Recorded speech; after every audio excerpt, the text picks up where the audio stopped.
राम राम भक्तों, श्रीमद् भागवत गीता हमारे सनातन धर्म की यह एक ऐसा ग्रंथ है। इसमें एक एक श्लोक पितरों के मुक्ति के लिए कार्य करता है। जो भी एक भी श्लोक, आधा भी श्लोक जिसको कंठस्थ है, उसकी आत्मा कभी प्रेत आत्मा नहीं हो सकती। उसके लिए भगवान विष्णु के पार्षद आते हैं और स्वयं उस रथ पे बैठाकर विष्णु लोक ले जाते हैं। ऐसा श्रीमद् भागवत गीता का ही कथन है। तो 7वें अध्याय का महात्म्य आज मैं आप लोगों को बताने जा रहा हूँ कि एक बार माता पार्वती ने भगवान श्री भोलेनाथ जी से बहुत आग्रह की, बहुत प्रार्थना की कि हे प्रभु, श्रीमद् भागवत गीता के 7वें अध्याय का महात्म्य क्या है, कृपा करके मुझे सुनाने की कृपा करें। इसको मैं आप लोगों को इसलिए सुनाना चाहता हूँ कि पितृपक्ष का समय चल रहा है। अपने पितरों के निमित्त अगर पूरा गीता का पाठ नहीं कर सकते हैं तो कम से कम 7वें अध्याय का पाठ अपने पितरों के फोटो के सामने बैठ करके अवश्य कर दें। और यह श्रीमद् भागवत गीता कह रहा है मित्रों, मैं नहीं कह रहा हूँ, कि उसकी मुक्ति अवश्य हो जानी है जिनके पितृ प्रेत आत्माओं में भटक रहे हैं। तो मैं श्रीमद् भागवत गीता के 7वें अध्याय का महात्मा आप लोगों को बताने जा रहा हूँ। यदि आपको पसंद आए तो इस वीडियो को लाइक, सब्सक्राइब और शेयर ज़रूर करना मित्रों, क्योंकि हो सकता है इस वीडियो का पूरा लाभ आप नहीं ले रहे हैं। अगर किसी को आप यह वीडियो भेजते हैं तो हो सकता है आप 5 को भेजते हैं, उसमें कोई एक इसका लाभ ले ले तो उसका भी श्रेय आपको जाएगा। तो इसलिए मैं आपसे हाथ जोड़कर विनती करता हूं कि इस वीडियो को शेयर अवश्य करना। आप लोग ध्यानपूर्वक सुनिए। जब पार्वती ने भगवान शिव जी से श्रीमद् भागवत गीता के 7वें अध्याय का महात्म्य जानने का आग्रह किया तो भगवान शिव जी बोले कि हे पार्वती, गीता के 7वें अध्याय का पाठ करने से प्राणियों के पापों का नाश हो जाता है और शीघ्र ही उन्हें सद्गति प्राप्त होती है। इसी संदर्भ में भोलेनाथ जी ने एक कथा सुनाते हुए माता पार्वती से कहा कि प्राचीन काल में पाटलिपुत्र में शंकुकर्ण नाम का एक ब्राह्मण रहता था। उन्होंने धार्मिक कार्यों का परित्याग कर बड़ी वृत्ति अपना ली थी और इस वृत्ति से बहुत ही धन संपत्ति अर्जित कर ली थी। वह संत तथा अतिथि का सेवा भरीपूर्ण नहीं कर पाता था, उससे वह विमुख हो गया था और धनार्जन के विषय में हर समय विचार किया करता था। यद्यपि अब वह एक धनी समृद्ध व्यक्ति बन चुका था तथापि दान धर्म आदि में वह फूड़ी कौड़ी भी नहीं खर्च करता था। एक दिन पाटलिपुत्र के निकटवर्ती नगर में व्यापार कार्य पूरा करने के बाद में वह व्यक्ति अपने नगर को लौट रहा था तो मार्ग में एक काले भुजंग ने उसे डस लिया और तत्काल ही उसकी मृत्यु हो गई। अकाल मृत्यु और धन में वृद्धि होने के कारण शंकुकर्ण अगले जन्म में सर्प योनि को प्राप्त हुआ।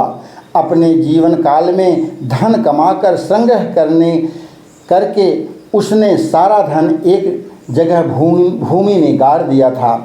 अब सर्प योनि में जन्म लेने के बाद वह शंकुकर्ण उस भूमि में गड़े हुए धन पर ही आरूढ़ हो गया और उसकी रक्षा करने लगा। सर्प योनि में काफ़ी समय तक कष्ट भोगने के बाद एक दिन उसने स्वप्न में आकर अपने पुत्रों को दर्शन दिए और कहा कि हे मेरे प्रिय पुत्रों, मैंने पाटलिपुत्र के दक्षिण पश्चिम राजमार्ग पर स्थित वट वृक्ष के नीचे अपनी अथाह संपत्ति 5 हाथ नीचे भूमि में गाड़ रखी है। पूर्व जन्म की धन में आसक्ति होने के कारण ही मुझे सर्प योनि प्राप्त हुई है। अब मैं उसी धन के निकट रहकर उसकी रक्षा करता हूँ। अब तुम उस अथाह धन को उस स्थान से निकालकर धर्म कार्य संपन्न कराओ, ब्राह्मणों को खूब दान दक्षिणा दो ताकि मुझे इस सर्प योनि से मुक्ति मिल सके। इसके बाद वह जो धन बचे उसे तुम चारों भाइयों में बराबर बराबर करके आपस में बांट लो। अपने पिता को सर्प योनि में इस प्रकार पीड़ित देखकर उस ब्राह्मण शंकुकर्ण के चारों पुत्रों को बड़ी पीड़ा हुई। उसमें से एक पीड़ित स्वर में सर्प योनि में जन्मे अपने पिता से इस प्रकार कहने लगा कि हे पिता, आपको सर्प योनि में देखकर हमें भी बहुत बड़ा कष्ट हुआ है। हम भी चाहते हैं कि आपको इस कष्टप्रद जीवन से मुक्ति प्राप्त हो, किंतु हमें इस बात का पता नहीं कि कौन सा धर्म कार्य करें जिससे आपको सर्प योनि से मुक्ति मिल सके। कृपया हमारा मार्गदर्शन करें। पुत्रों, यदि तुम किसी गीता पाठी को भोजन कराकर दक्षिणा आदि तथा उससे गीता के 7वें अध्याय का पाठ भी कराएं और उस पाठ के फल को मेरे लिए दान कराएं तो मेरी सर्प योनि से मुक्ति हो जाती है और हो सकती है। शंकुकर्ण ने अपने पुत्रों को बताया कि ठीक है पिताश्री, हम ऐसा ही करेंगे। पुत्रों ने भी स्वप्न में अपने पिता को आश्वासन दिया।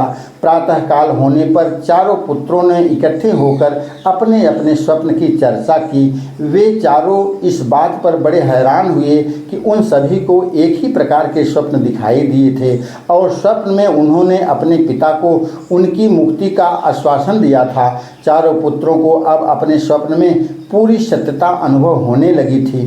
कुछ निश्चय करके वे चारों स्वप्न में बताए गए पाटलिपुत्र के यथोचित स्थान पर जा पहुँचे। उन्होंने निश्चित स्थान पर जब 5 हाथ गहरी भूमि का उत्खनन किया तो उन्हें धन संपदा से भरे 7 स्वर्ण कलश प्राप्त हुए। वहीं पास में ही एक सर्प भी कुंडली मारे उन्हें बैठा दिखाई दिया। वह सारा धन वहाँ से निकालकर उन्हें चारों ने अपने पिता की इच्छानुसार एक गीता पाठी ब्राह्मण से गीता के 7वें अध्याय का पाठ कराया और उसके फल को अपने पिता के निमित्त दान कर दिया। गीता के 7वें अध्याय का पाठ कराकर उसका फलदान प्राप्त होते ही उस सर्प योनि को प्राप्त हुए शंकुकर्ण को अधम देह से मुक्ति मिल गई और उन्होंने दिव्य शरीर को प्राप्त कर लिया।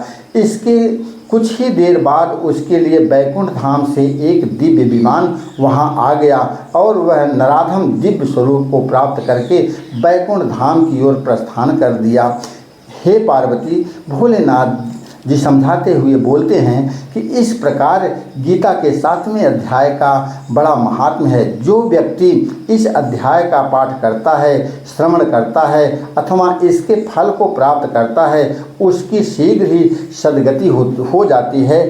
तो मित्रों, मैं आपको बता देना चाहता हूँ कि गीता के 7वें अध्याय का जो पाठ करता है वो कभी अधोगति को नहीं प्राप्त होता, वह कभी प्रेत आत्मा में नहीं जाता और ना ही अपने पितरों को वह प्रेत आत्मा में छोड़ सकता है या जो गीता के 7वें अध्याय का पाठ करता है। हाँ, इसका एक संकल्प ले लो कि मैं गीता के 7वें अध्याय का पाठ करने जा रहा हूँ और संकल्प लेने के बाद आप ये कहना कि इसका सारा जो फल है हमारे पितरों को आप दे दीजिए। बस इतना करने से यकीन मानिए, ये मैं अपने आप नहीं कह रहा हूँ, ये स्वयं गीता में 7वें अध्याय का महात्म्य लिखा गया है। वह कथा मैं आपको सुनाया। राम राम भक्तों।